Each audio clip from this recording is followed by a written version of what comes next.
in the 06010. Focus, fantasy focus.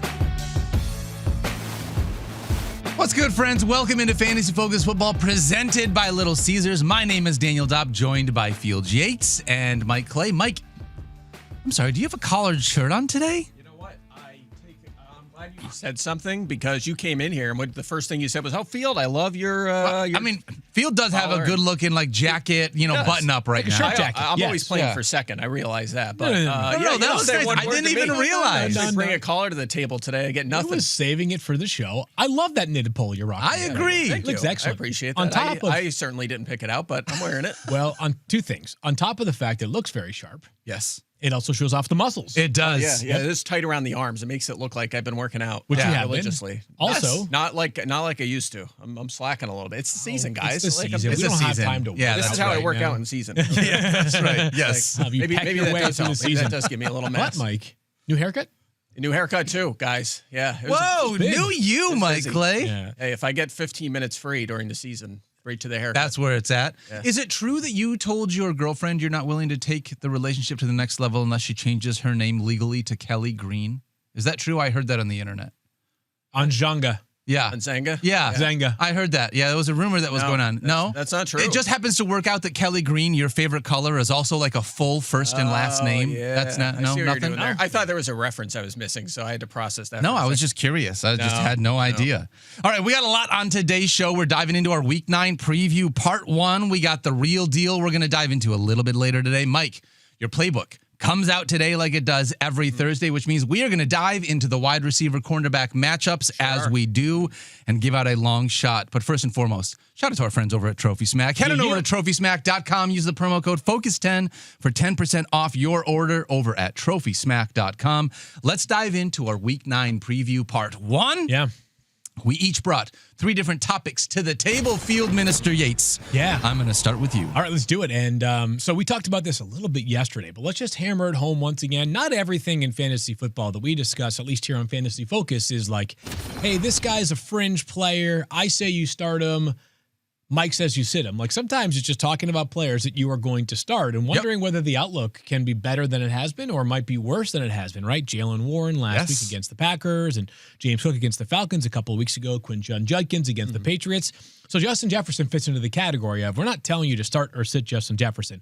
You're always starting Justin Jefferson. He's Justin Jefferson. He's amazing. He was your first round pick, most likely. But let's talk about what the return of JJ McCarthy might mean for Justin Jefferson. We're dealing with 2 really small sample sizes, but I think anybody who rosters Jefferson probably preferred Justin Jefferson with Carson Wentz as opposed to JJ McCarthy.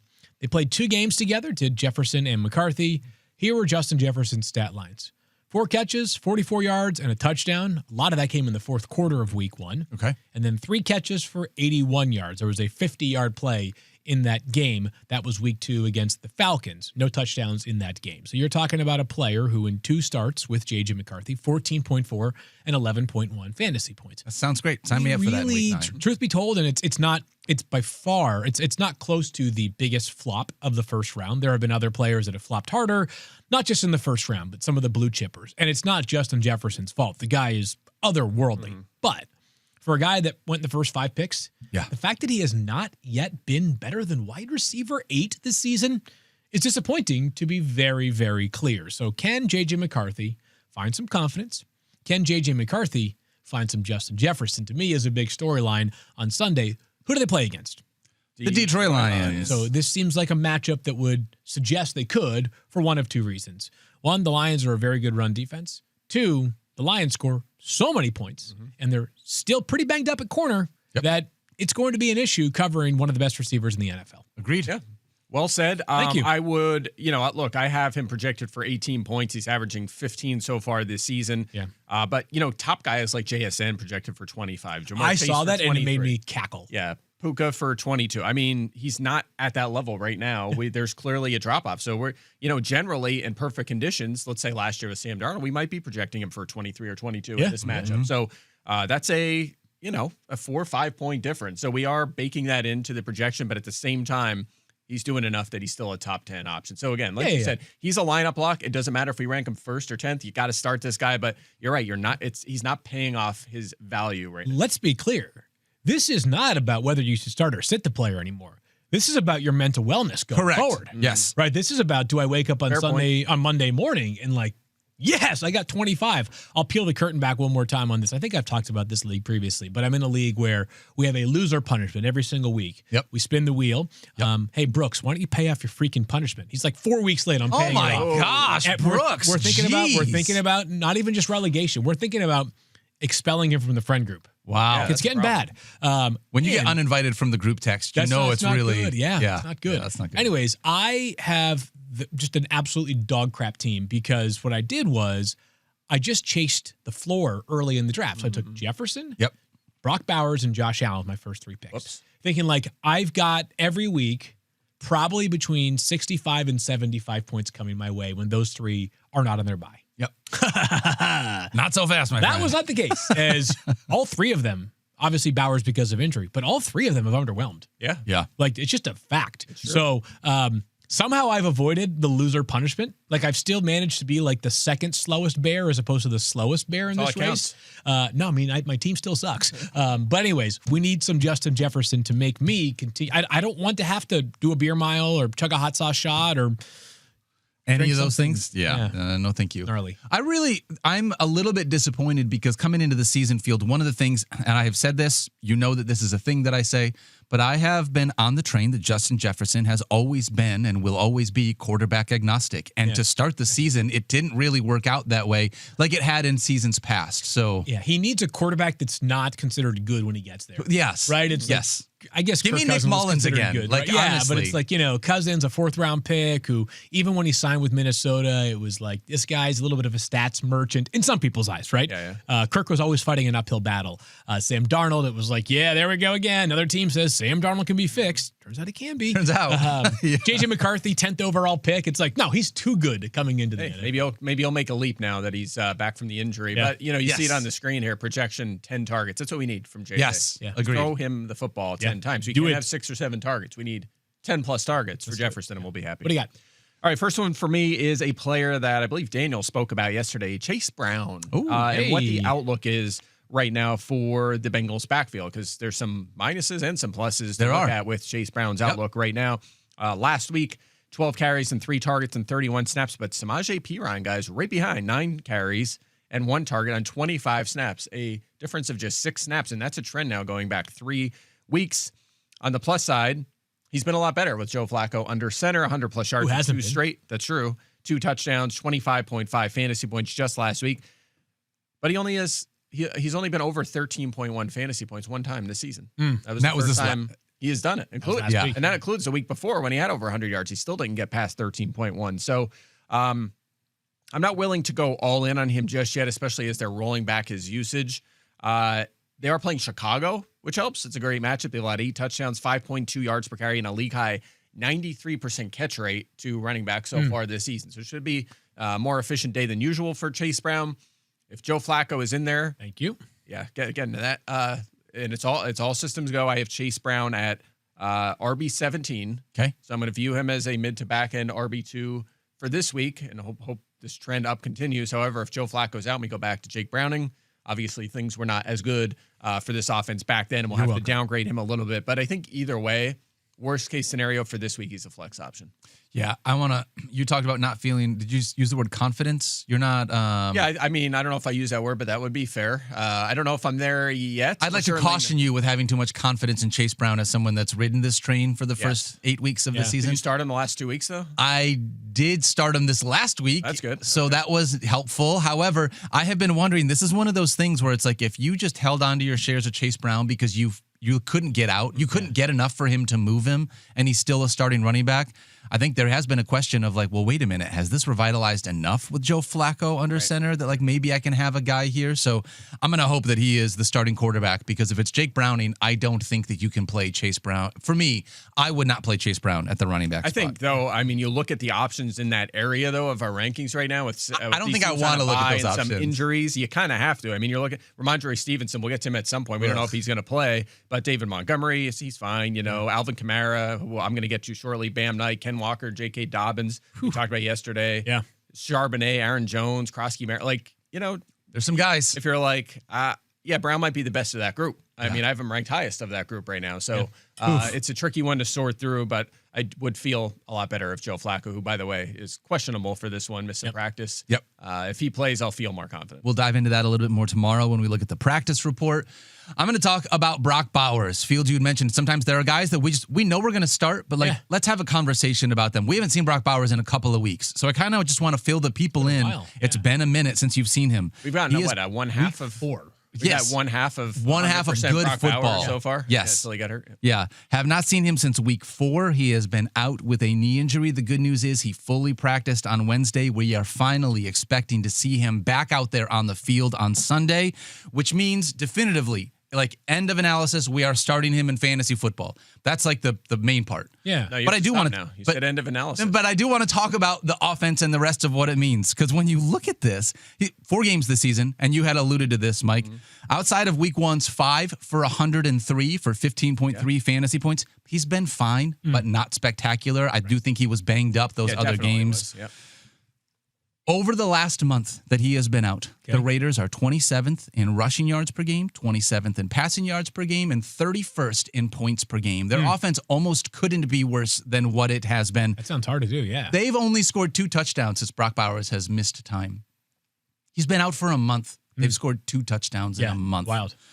Right now, Brock Bowers is going to be top 5 tight end for me. I just want to ask you guys, we're starting him. We feel good about it. I'm going to watch and see how does he respond coming back from injury. But understanding this offense has been bad and it's his first week back. Doesn't matter. Like I said, we're still starting him, but I don't have him at tight end 1 like I maybe would have earlier in the season, just for the fun of the exercise. Yeah, that's fine. What are the tight ends that you would have in front of Brock Bowers this year or this week? I'm going to list a couple of them. Okay. Trey McBride. Yes. Okay. George Kittle. Yes. I think so as well. I've got Tyler Warren against the Steelers. I do, yeah. I have him as well. I got one more, and it's Jake Ferguson coming off a 0-point performance. But I think you can have a conversation with both Jake Ferguson and or even Oronde Gadsden with how he has played Fields. Yeah, that's my next point to watch this week. The ranking to me doesn't really matter on Correct. Brock Bowers. And by the way, even though the offense stinks, it stunk last year, and he had the best rookie season for a tight end. Literally Maybe it ever. stinks because he hasn't been on the field. That We just definitely need to hasn't get him helped back. the Yeah, he is a I'll tell you that better much, quarterback. He does. I know Geno Smith hasn't played Yeah, well, but he's it's a definitely better better than- situation yes. than last year. Yeah. So Oronde Gadsden, same question here. Is that I think the answer is pretty obvious. If you have him, it's not it falls in the same categories we were just discussing. Does it really matter whether he's the 7th or the 3rd ranked tight end on our board this week? The answer is probably not. I understand that last week he had a goose egg in the second half, but let's look at some of the underlying metrics that are important. This is the output for Gadsden over the past 3 weeks when he actually started to play. Yep. 7 catches, 68 yards, 8 targets. That was on a 69% route share, which means that of all the dropbacks, he ran a route on 69% of them. You said once he started to play, and I should have looked this up beforehand. Is there a reason why he basically was a healthy scratch to start the season? Was it just I think it probably ties back to why he didn't go until the 5th round of the NFL draft. This is a receiving only tight end. Gotcha. But when you can nuke for 300 plus yards in the span 3 of weeks? 3 games, then you're going to end up playing a lot, whether you can block me or block, gigantic 275-pound defensive ends. Yeah, I think there's a reason why Will Disley and Tyler Conklin have been phased out, and Tucker Fisk is actually the number 2 tight end now. Not to mention Scott Matlock, the fullback, playing a lot of snaps because those are the blockers. Right. And Gadsden is essentially one of the 4 wide receivers now. I did Really not have with Tucker Fisk or who's the other guy you mentioned? Scott Matlock. Scott Matlock on my Defensive bingo lineman card. / fullback / tight end. Yeah. So 768 and 8 on 8 targets on 69% of the routes for Gadsden in week 6. In week 7, you guys remember that 7 catch, 164-yard game on 9 targets with a touchdown and a 74% route share.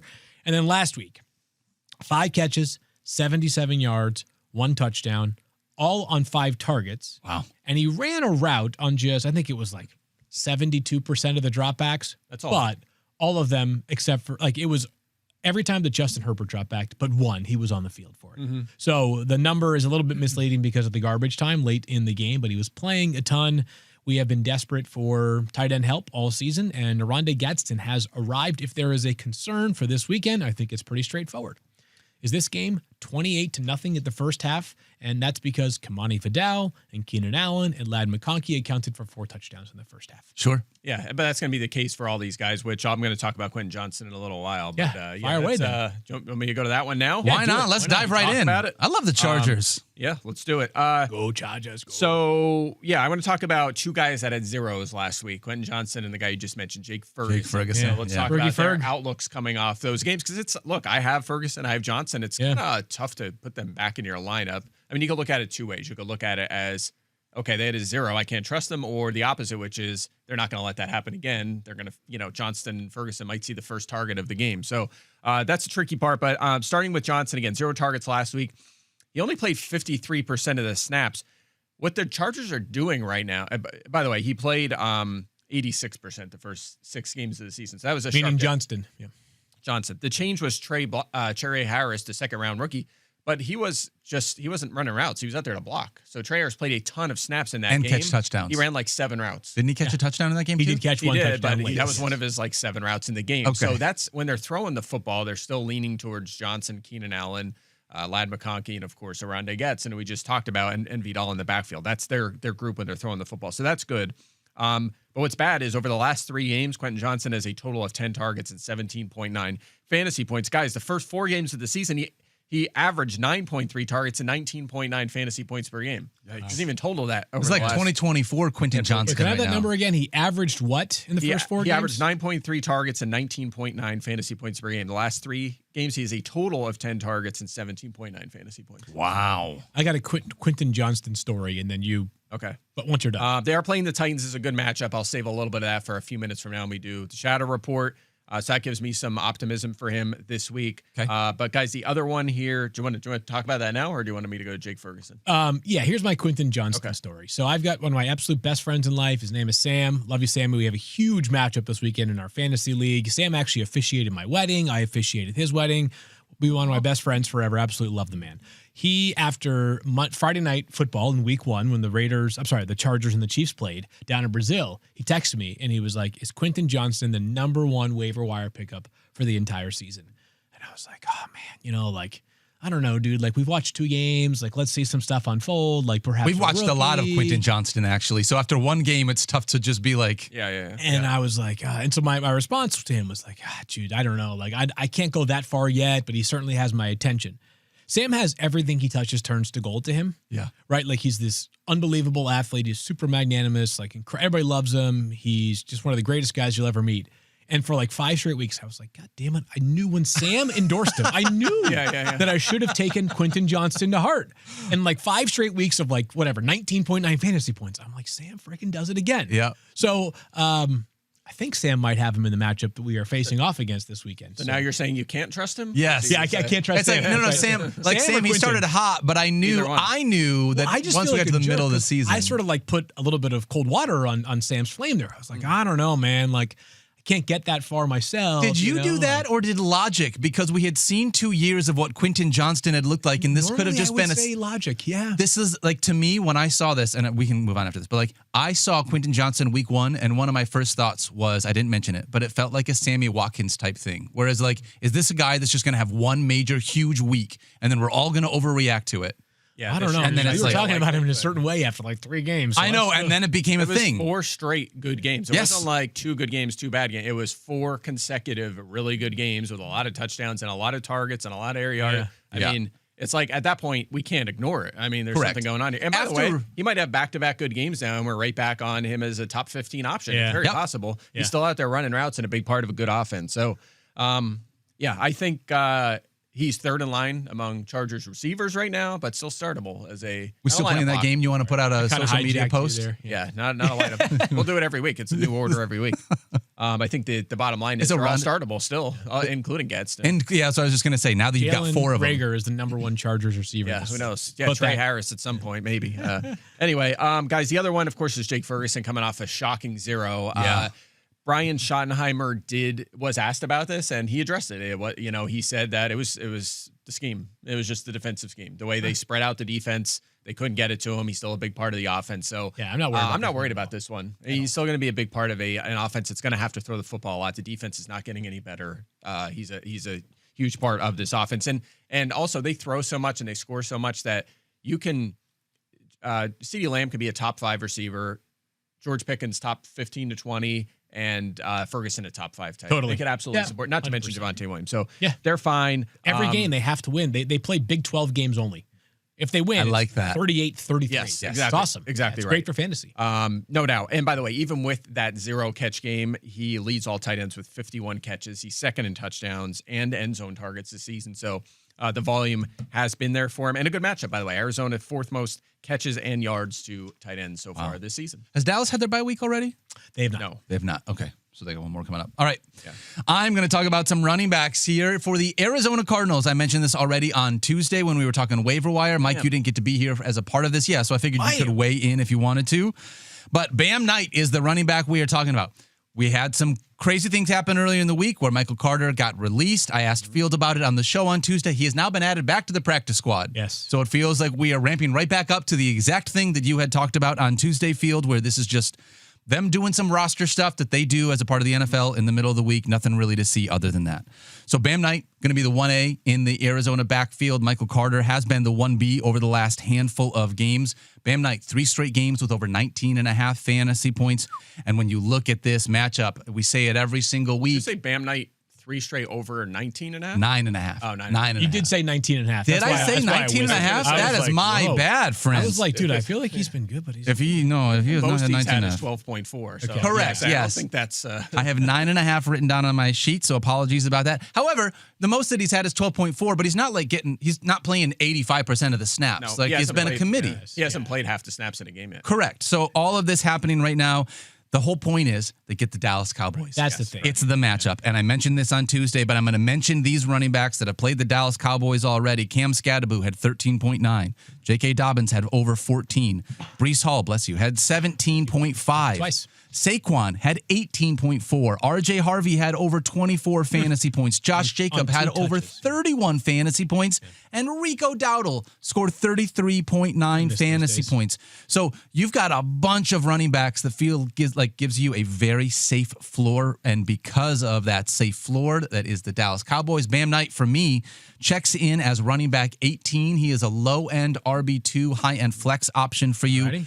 I'm going to talk about Trey Benson in a minute, but do you guys have anything else that you want to add on Bam Knight being the number 1 running back here this week? Nope, there's nothing else to cover. You nailed it. I think he's I want to say limited ceiling, but with this Cowboys defense, you don't know. Who knows? You're not He playing the he might score Cowboys, it's 2 limited touchdowns ceiling. and Exactly. run for 80 yards. So Do we have to? I feel like when you say his name, I'll back off the chair here for a second. It can't just be Bam Knight. It's gotta be Bam Knight. You like that? You I gotta can hit do that. You gotta hit that Bam with some emphasis. I'm gonna call Okay. him Zonovan. That's a good name too. Oh, Zonovan's not bad. Yeah. All right. Well, if you grabbed Bam Knight for this week, I just want you to know it's probably a 1-week rental. We'll figure out what happens with Trey Benson, but I do want to mention it one more time because Trey Benson should be coming back potentially next week when on IR. Eligible, He is yeah. eligible to return. The injury was initially ruled a 4 to 6 week injury, but rostered in under 50% of leagues still. So grab him now while he's on waivers. You don't have to fight anyone else in your league to potentially get what we think. Unless you guys tell me otherwise, I'm expecting Trey Benson to come in and be the number 1 running back for the Arizona Cardinals. These guys have done nothing to seize the job and take it away from Trey Benson. So go grab Trey Benson. All right, Fields, you're up. Man, this one hits really close to me on a War Room League level. Uh-oh.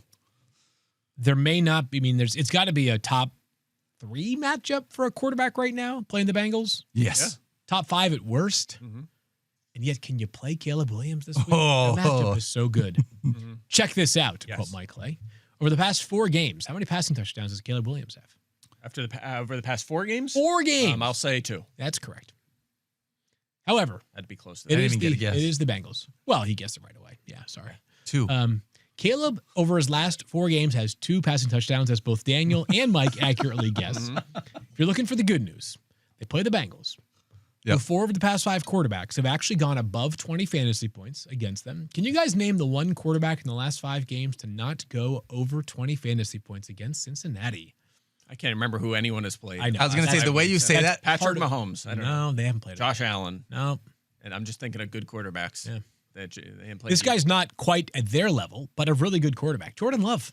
Oh, wow. He's the only one? Yeah, but he's been all over the map too. That checks out. Who has scored 20 points against him? Well, Do you have Justin that? Fields obviously went ham last Okay, week. Yeah. all right. Love that. Justin Fields has been good. Aaron Rodgers threw 4 touchdown Flacco? passes against them. He plays for them now.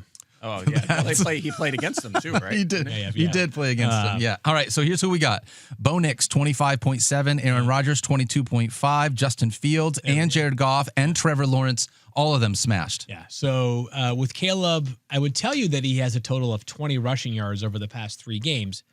I'm not sure that's particularly relevant Per game? No, total Total over 20. the last 3 games. Okay.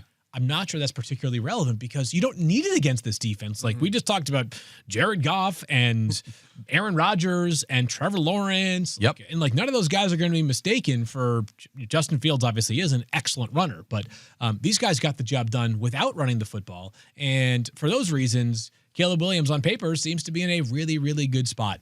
But Jared Goff had -2 rushing yards, still scored 20 fantasy points. Yeah. Mike, I don't need anything from you. I just needed to say that. I don't need you to open your mouth about Jared Goff. All right, I said it. Yeah, I mean, everything's coming up proof's in the lines pudding, right as now. they say. Yeah. So, in or out?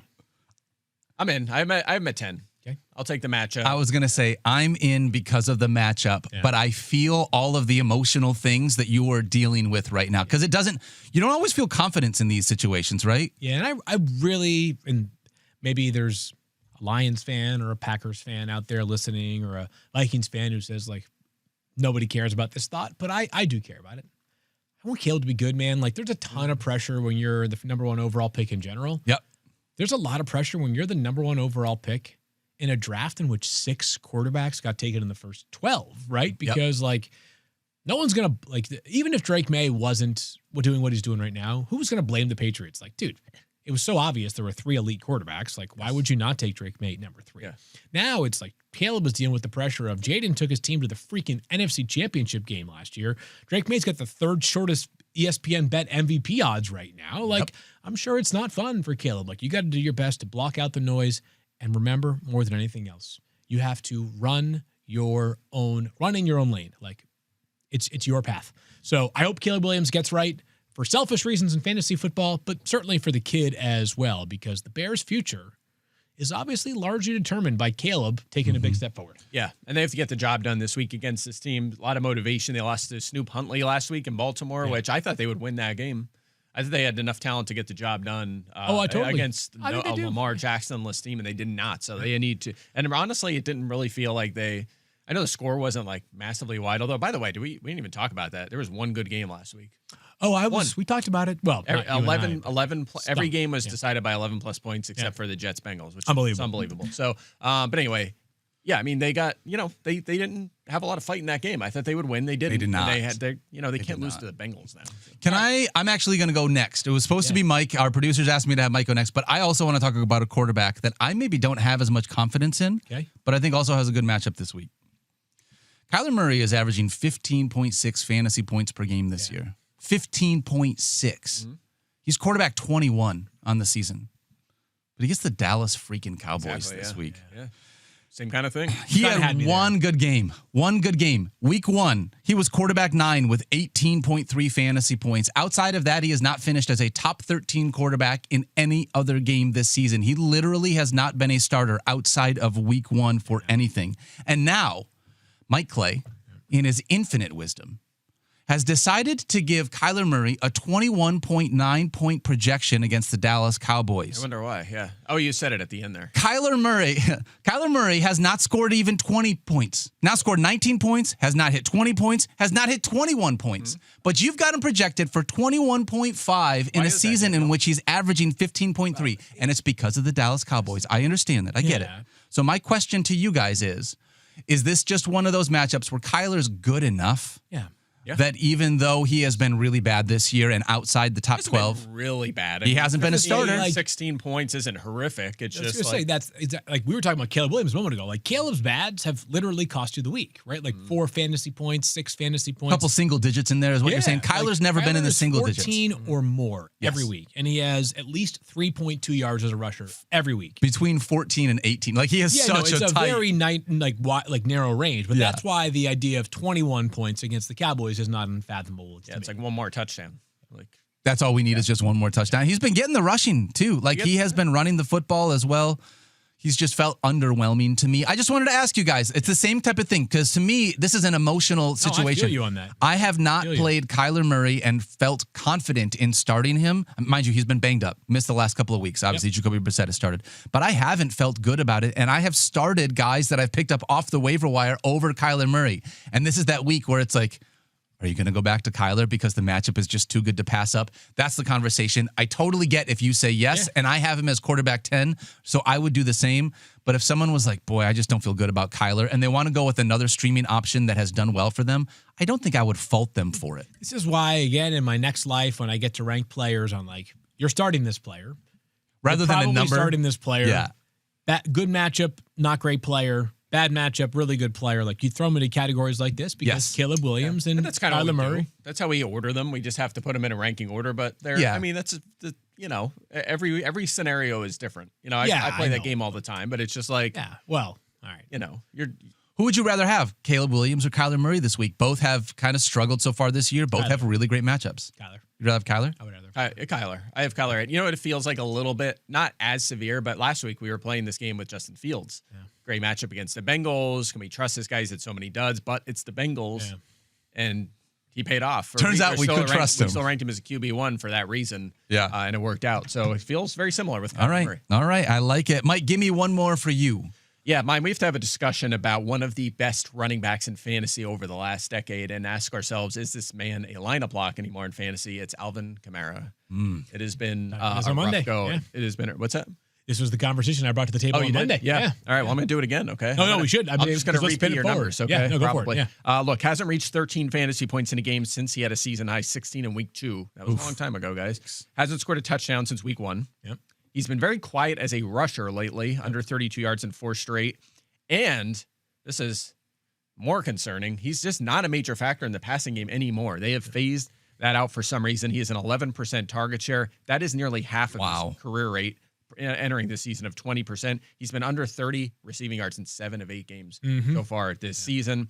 And now he faces the Rams. They've allowed 1 touchdown and the second fewest fantasy points to running backs. Only Christian McCaffrey has hit 15 against them. So very concerned about Kamara here. The only possible saving grace is that Tyler Shuck is an upgrade or at least throws the ball to their running backs more often. That's what we're kind of hoping here.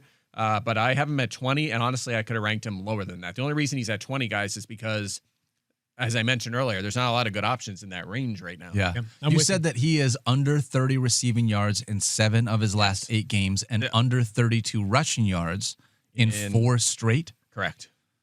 That's unbelievable. And hasn't scored since week 1. That's unbelievable. We talked about how the lack of passing game usage as well, how much his targets are down. Yeah, like career it's just low yards per carry, career low yards per catch. I didn't even get into that stuff. Way under his season-long projected pace as a receiver. Like, it's just, disaster. And he basically said he'll retire if he gets traded, right? So that's not going to happen. Do you think that it is, and the answer is probably going to be no, but unfortunately we saw Kendry Miller on IR now. Devin Neal is going to be the backup. Do you think there's any reason in grabbing him just in case Alvin Kamara gets traded? Or even so in this offense? We've gone so far down the path, as Mike described, of he's made it clear he wants to be there. They're not trading him. They're not going to move him. And also, Taysom Hill might be their lead back in that scenario. Yeah.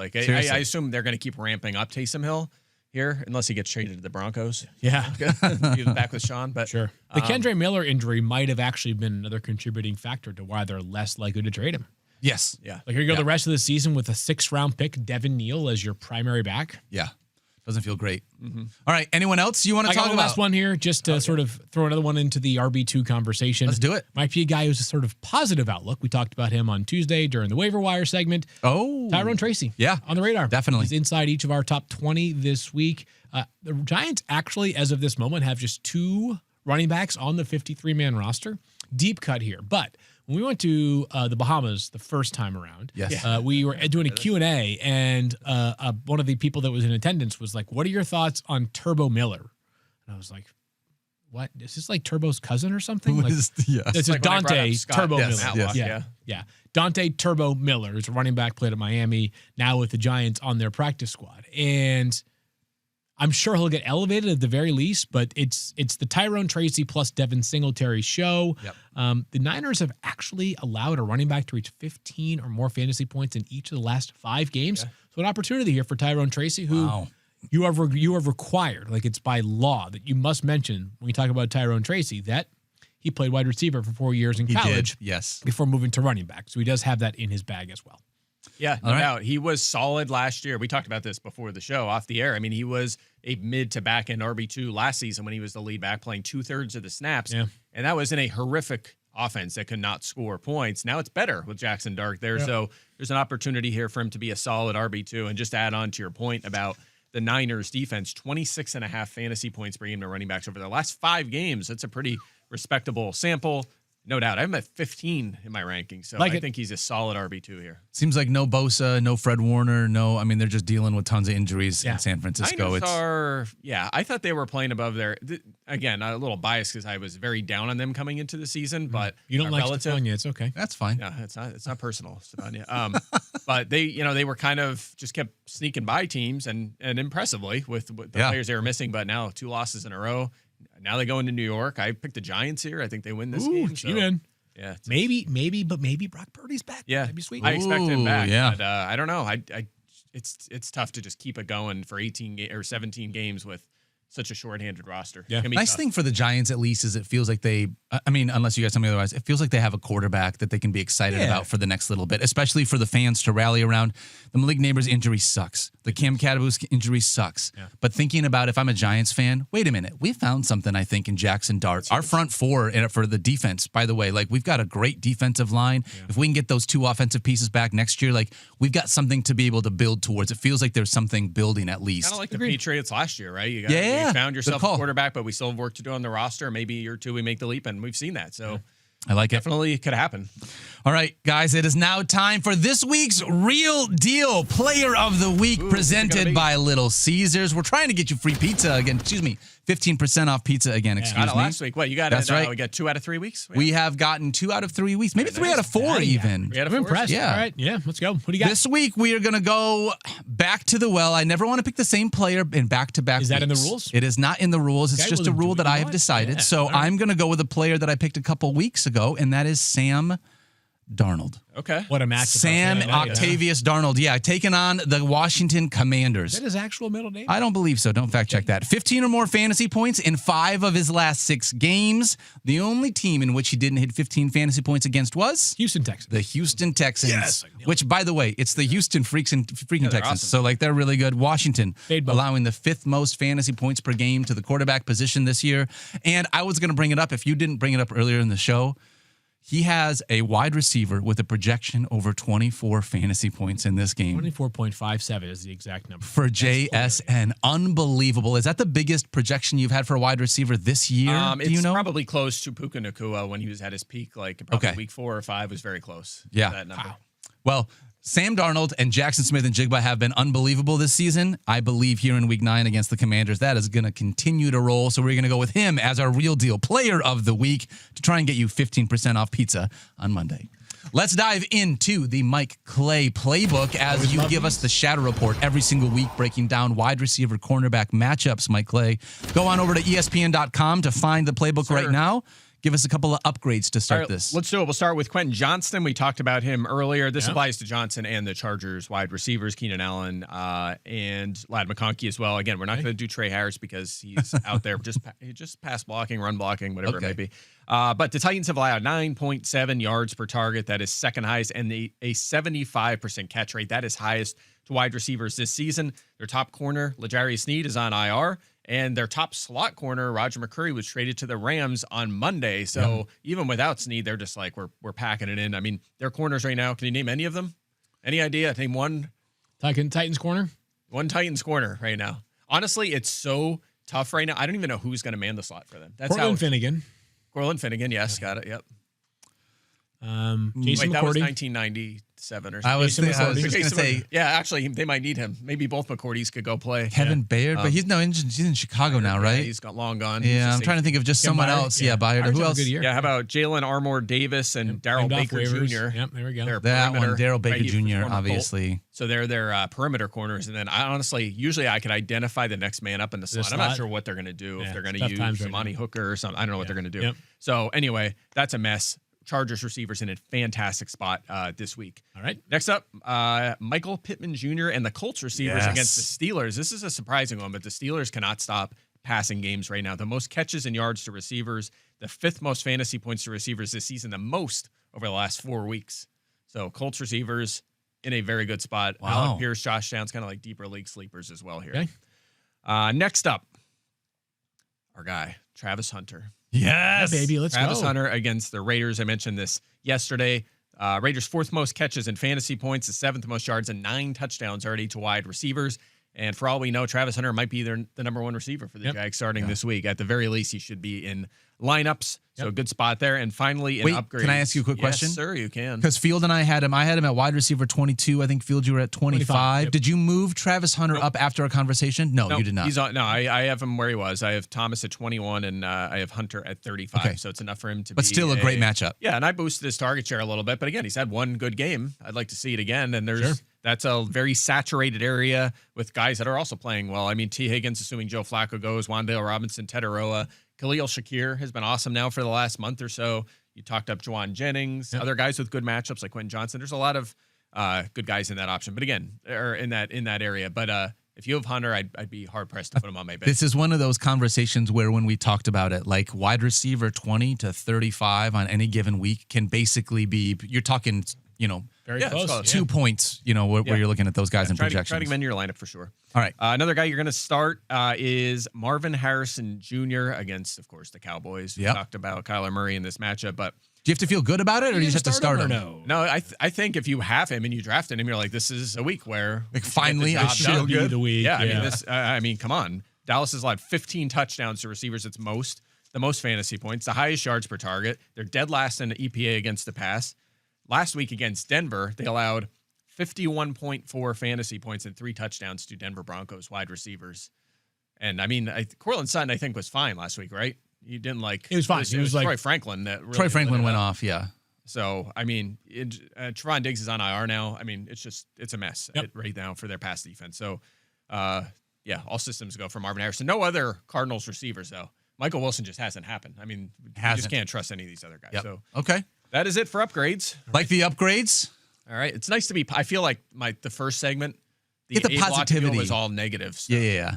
So let's keep it rolling with the negative stuff. Let's get back to negatives now, Yeah. okay? Roma Dunze, he's going to draw the DJ Turner shadow this week. The Bengals overall have been bad against wide receivers, but DJ Turner has shadowed in a bunch of games. And here's the output from those receivers. Travis Hunter, 5.2 points. Justin Jefferson, 12.5. Cortland Sutton, 19.1. He was good. That's good. Jamison Williams, 1.9. Yeah. Romeo Dobbs, 10.5. DK Metcalf, 8.0. That works out to 9.5 points per game. Only Sutton was over 12.5. Yeah. When he is shadow, guys, he has been really good. In fact, 7 of the top 8 wide receiver performances this season against the Bengals have come from players DJ Turner did not shadow. It'd be a This seems DJ like Moore theme. stat right there. There's a lot of, Ooh. exactly right. That's why I have him boosted this week. I have him at 32 in my ranks. Is this one of those situations where teams just run the ball so well against Cincy that they just don't need to throw the ball very much? They're throwing the ball well against Cincy. Aaron Rodgers, Jared It's, Goff. we're it's just talking about not to their number one wide receiver as whoever's not. Yeah, what's wild about this is the Bengals are top 5 in yardage and touchdowns allowed to opposing passing games. Okay, well then never mind. They're just bad against everything except Okay. for number 1 receivers because Turner is a bright spot on this defense. Yep.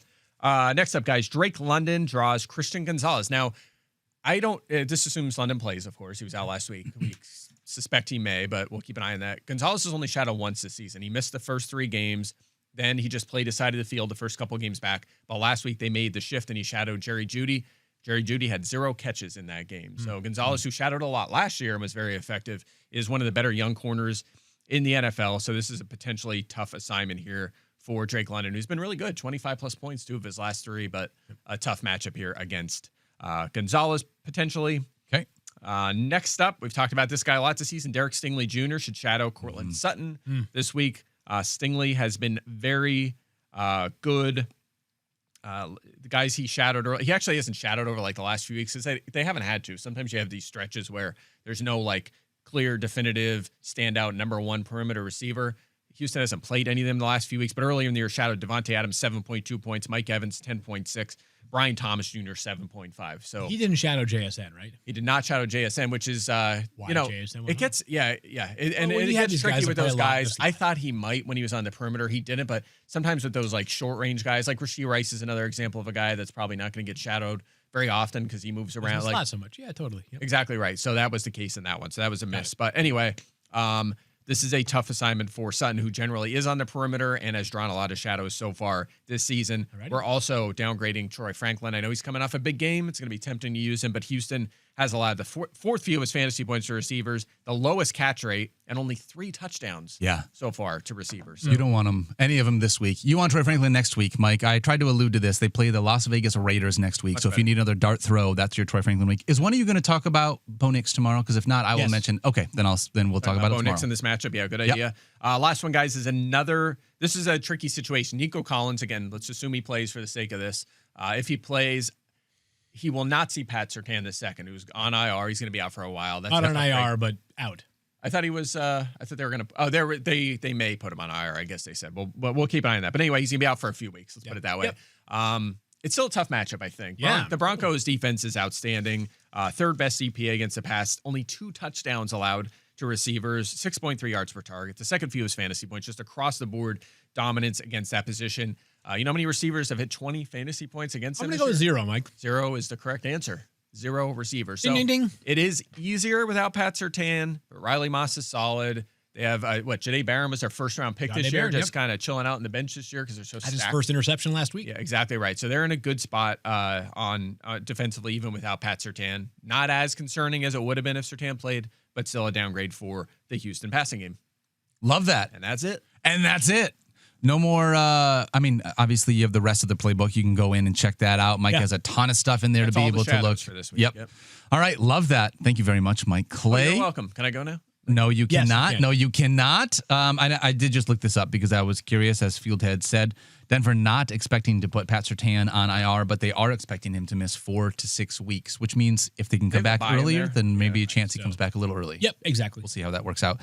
Let's dive into our Thursday night football preview. Hey. All right, we talked about the Ravens having really good matchups for the rest of the season with Mike Clay's strength of schedule yesterday, and it starts tonight against the Miami Dolphins. Field, is there one thing, there may be multiple things, but is there one thing that you were looking at in this football game? Well, I think we're all most excited to see Lamar Jackson, who's back. Get With back, a baby. Gargantuan projection of over 23.4 fantasy points there from Mike. So certainly Lamar being back is the biggest storyline of the impact it has on the offense. Does Zay Flowers have a bigger second half of the season than he has over the past 4 to 5 games? He was red hot coming out of the gates, was Zay Flowers. Yep. Why? Lamar Jackson was on the field. Derrick Henry is in a good spot as well, but sort of the thing that I guess I am kind of curious on is Tua a streamer this week after what he did last week? I would have a hard time getting there myself. It is a very good matchup on paper, even if the Ravens played better defensively last week, and maybe you're somebody that has Caleb Williams or Kyler Murray and is like, I really want to roll the dice on Tua. He is outside my top 12 of quarterbacks this week. That being said, if ever there was a time for Tua to stack back-to-back good games, on paper, this seems like potentially one of those times. Yeah, I'm with you. Baltimore, again, we keep thinking they have to get better, right? And they still got smashed by Chicago receivers last week again. So it's just like, man, you could be all right. But no, I'm not. Sooner or certain. later. He's not going to have anything with his legs. You have to have it through the air, and I just don't trust him. Yeah.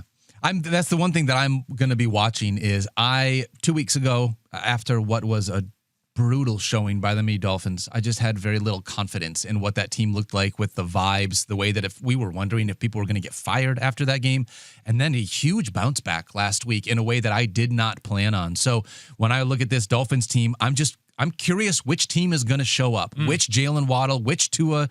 Devon Achane is sort of always shows up because of the things that he does within his skill set, but I'm curious what the rest of the passing game is going to look like in Miami. I think you feel really good about both Devon Achane and Jalen Waddle in your lineup. Waddle in 4 or 5 games since outside of the one dud has been really, really solid. Yeah, speaking of the Miami passing game, I'll talk about a fella by the name of Malik Washington here. Guys, there's been 4 games without Tyreek Hill. Here are the target leaders for the Miami Dolphins. Boy, All here we right. go.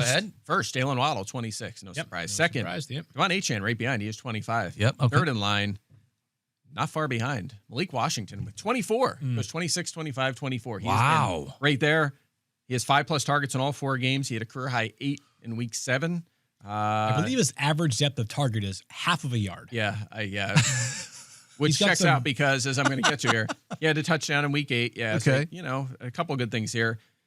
He also had a season high in yardage last week, guys, with 36 yards. Wow. Also a season high in fantasy points with 13.6. So it's tempting to see those target shares and that usage and be like, all right, maybe I want to fire this guy up as a Yeah. wide receiver 3 or a flex, but it's tough. He hasn't had a big game yet at all. Like it's not like, oh, at least we've seen the upside with one. It hasn't happened at all yet for him. The Ravens have allowed the second most fantasy points to receivers, as I mentioned. They allowed 42 points to Chicago's receivers last week. So there's some reason to think that, maybe he gets away for a big play in this one, but the way he is utilized has not allowed him to have a big fantasy game. So I'm pausing on that one a little bit. All right. Okay. If you guys were going to choose this game, anybody taking the Miami Dolphins in this one? Wouldn't shock me, but no. I'm taking the Ravens here. Me too. Ravens. 27-26. Is odds-on favorite at ESPN Bet are the Baltimore Ravens. You say 27-26? 27-26. I can't believe you have it it's that close. Yeah. I mean, the Ravens have not shown they can stop anyone yet. That's fair. So Dolphins should be able to do some damage. Again, it's not enough for Tua to be a good streaming option, but that's just the way a quarterback is in fantasy. If you're not running, you could even throw 3 touchdowns and be outside the top 15. Yeah. So it's Tua last week had 205 passing yards and 4 touchdowns for barely 20 fantasy. I think it was like That's what you 20.3 fantasy points, and he had 4 touchdowns to barely get there. So we'll see how that works. All right. Let's talk about our Raheim Sanders Monopoly Fund. Guys, I kind of want to do a little bit of an oral history, if you don't mind, for this, because I just want to walk through so that people know where we're at right now. Yep. We're here in week 9. Yeah. We said in week 1, you know what would be fun? Let's go ahead and do this game. Fields, you do a game every Sunday on Fantasy Football Now with Adam Schefter called Long Shots. You guys pick players that are rostered under 10%? 20%. 20%. Okay, so under 20%, and you go to see who has the most fantasy points, and you guys do this fun back and forth game. We thought, why not do that, but have maybe a little bit more fun, because we got big brain Mike Clay here. We can't do 20%. We can't even do 10%. We went all the way down, and we said, we're going to start at 1% and see if we can find players under 1% rostered that are going to find their way into the end zone. Yeah. Week 1, we created the game. Week 2 happens, and we're going to show some stuff here on our full screen on the YouTube stream. Okay. Week 2 happens, and Mike Clay hits in week 2 with Tyquan Thornton under 1% rostered. Yep. Then week 3 happens. We run the game back, and our producers hit Cole Kmet under 1% rostered, and we said, wait a minute. This was supposed to be a thing in which we were hoping to win maybe one time throughout the season. We just hit it back-to-back weeks. Yep. So we decided we need to limit the percentages of the players that we can choose from. So we went half of whatever the previous percentage was is what you have to do. So we went from 1% in week 3 to 0.5% in week 4. We missed in week 4. Really sorry about that. Then week 5 comes back. Still at 0.5% rostered. Field hits Xavier Hutchinson. Bang. Now we got to knock it in half again, so down to 0.3%. And Field hits again with Tez Johnson at 0.2% rostered. Double bang. Then we go down from there to 0.1%. And Mike Clay hits Kanata Mumfield at 0.0% rostered. Mike Clay bang. And we stick at 0% for week 8. And our producers again hit Tyler Johnson from the Jets for another touchdown at 0% rostered. For the rest of the season, we have said, guys, we're just going to stay at 0.1% or lower. Yep. But the idea that we've been able to go from 1% and half it every single time, and since we started this game, we've hit it every week but one, is absolutely insane. A tip of the cap to both of you and our producers for being so good at this stupid game. Mm-hmm. Congratulations. And a tip of the cap to you for getting it this week. Yes. Yeah, that's right. It. You're going to get there. At least next year when we play this, we know where to start. We start that's at right. 0.1%. Yes, that's right. it. Yes. I don't know. I don't know how we do it. Maybe we have just a sample of 4 is too many. Maybe we just need to agree on 1 a week or something. I don't know. Maybe that's what it is. No. Come on. No. This is just awesome. I like it. There's going to be a drought. Well, you were the one that was like, no, I don't want anyone to hit till week 9 or something. Well,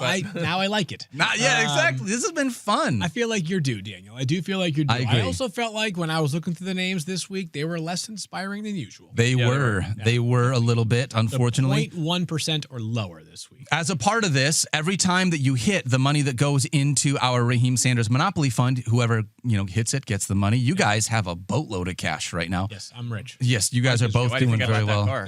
Yes, exactly. Our producers are doing really well, so we'll see how it goes this week. Who won last week? Producers? Producers. All right, I'm going to start with their pick. Our producers this week are going to go with Bo Collins, wide receiver from the New York Giants, to try and find their way into the end zone. Dame wide receiver. All right. Field Minister Yates, where are you going to go with yours? I am going to a tight end. Colby Parkinson. Ooh. Wow, he's that low? No way. Los Angeles Rams, yeah. Who the last time we saw him, they obviously had a bye last week. Yep. He had 3 targets for 45 yards.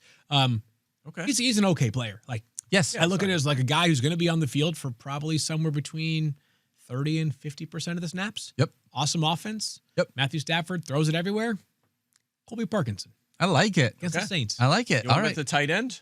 I'll go with the tight end as well. Let's That's rostered go. in 0.1% of ESPN leagues. Still no Brenton Strange down there in Jacksonville. So I'm going to go with Hunter Long, who I think I Yeah. might have used You like a month did, ago yeah. or like the first week out. 14 targets, 11 catches, 79 yards, and 2 touchdowns already this season. So this is a guy that already has 2 scores and is essentially a starting tight end. Yeah. You may recall this might have been, I know Kanata Mumfield was like at a long of long shots, but like, It was the call of the year, Mike. Let's be honest. I'll take Like, it. But the one that would have beat it was a tight end that scored a touchdown against the Raiders, who Long's facing this week, a couple weeks ago. David Martin Robinson. Remember Yes. that? Yeah. He was like just a random tight end that scored against him. So I'm going to go Hunter Long in this one.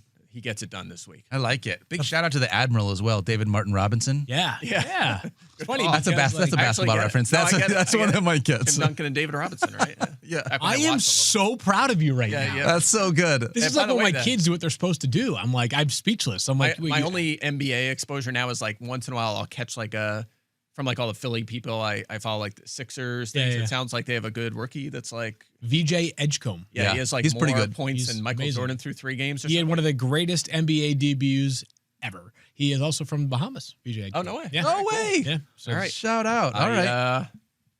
All right. Yeah, I like that. All right, so go Sixers. Go our Sixers. director today, Brian, is a gigantic Yes, Philly he is. sports fan, and he knows that VJ Edgecombe had more points in his first ever NBA game than Michael Jordan had in his first 3 games. So, Oh, his first His 3 first games versus Jordan's first 3 games. I would say for the record, I said that first. VJ Edgecombe. Before he said that in our ear, I said that. You were okay, like, so I'm there. Corrected. But I'm by the there. way, the I didn't know point, that. the takeaway is we're saying this now on Fantasy Focus. Yes. VJ Edgecombe will be better than Michael Jordan. Clearly, yeah. I'm happy I to say didn't that say that. because I No, don't know anything. So I'm not a part of this. No. No, Daniel's a That's on Pistons you fan. guys. He's like, Jordan, his team poked the bear back I'm in the not gonna day. poke Michael And Jordan anymore. The Pistons are the reason why Michael Jordan became the GOAT, because he was so pissed off at them that he was like, you know what? I'm just going to beat you every year. I don't want Jordan to unretire at 63, come back out and win a championship he's over the 59. Pistons. Okay, well, whatever. He's a NASCAR owner now. He's busy with that. He's good. He's on TV now, too.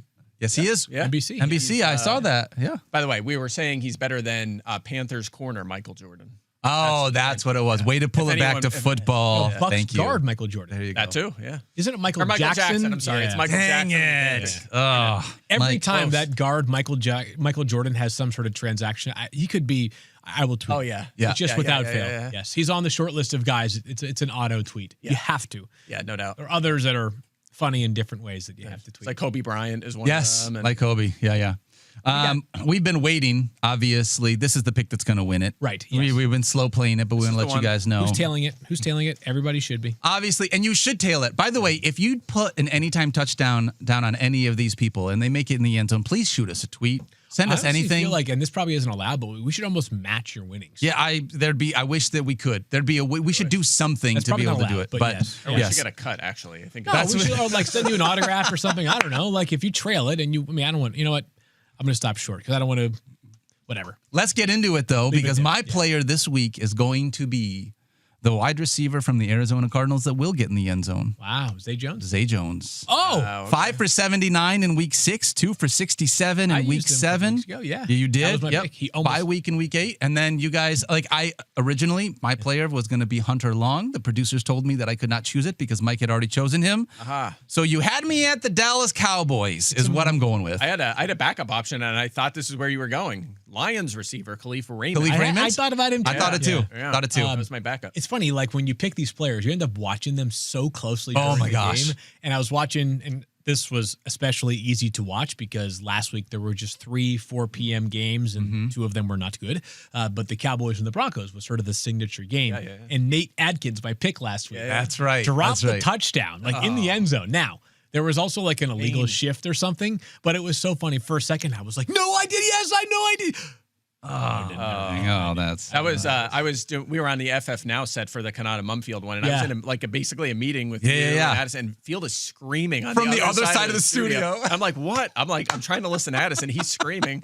And then I figured out what happened, and then I was done. Because that was the early 9:30 game, right? Yeah, We were going through like the exactly. Buymageddon Yeah. set or something. That was very fun. Yeah. Anyway, All right. we're into it. We care about it. We Alrighty. absolutely do care about it. Let's do a couple of quick questions as we get out of here from our YouTube chat. A big shout out to our buddy Eric Moody, who is in there every single day. Follow him on social media at Eric and Moody. Our first question comes from Ricolas Cage, who wants to know, Yes, do you thank trade you. away Jamar and Holy Joe cow. Flacco for JSN and Kyler Murray? Otto, yes. Yeah, I mean, you're getting the same level of wide receiver and a better fantasy quarterback. You're probably getting a better receiver. Maybe a better Probably. receiver At the with very least, JSN. it's very Close. close, and you're getting a much better quarterback. Yeah, I'm in on that. Yeah. So pull the trigger. Let's make that one happen. All right, another question that we have here from our YouTube chat.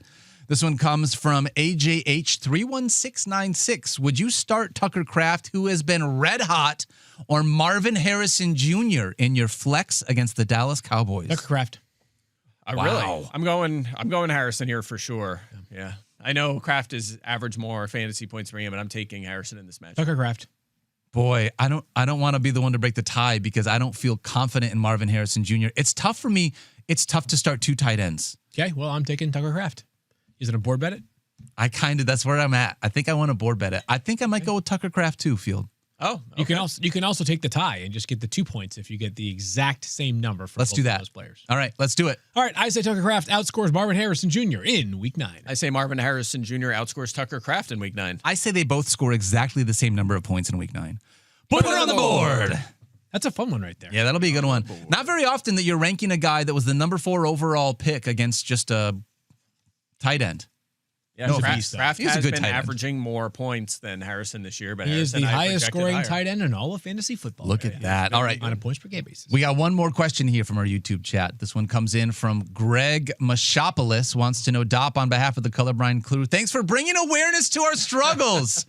When you said you couldn't, when you said it finally made sense to your mom that you were colorblind, did it come out of the purple? That's so hilarious. That is so. well First done. off, Dad joke. That's yeah, good. that's a Greg. good one. Mama Dopp, for the record, was like, I remember seeing her face, and it was just like this wave of like, oh my gosh, I feel so much better understanding that you're not just broken.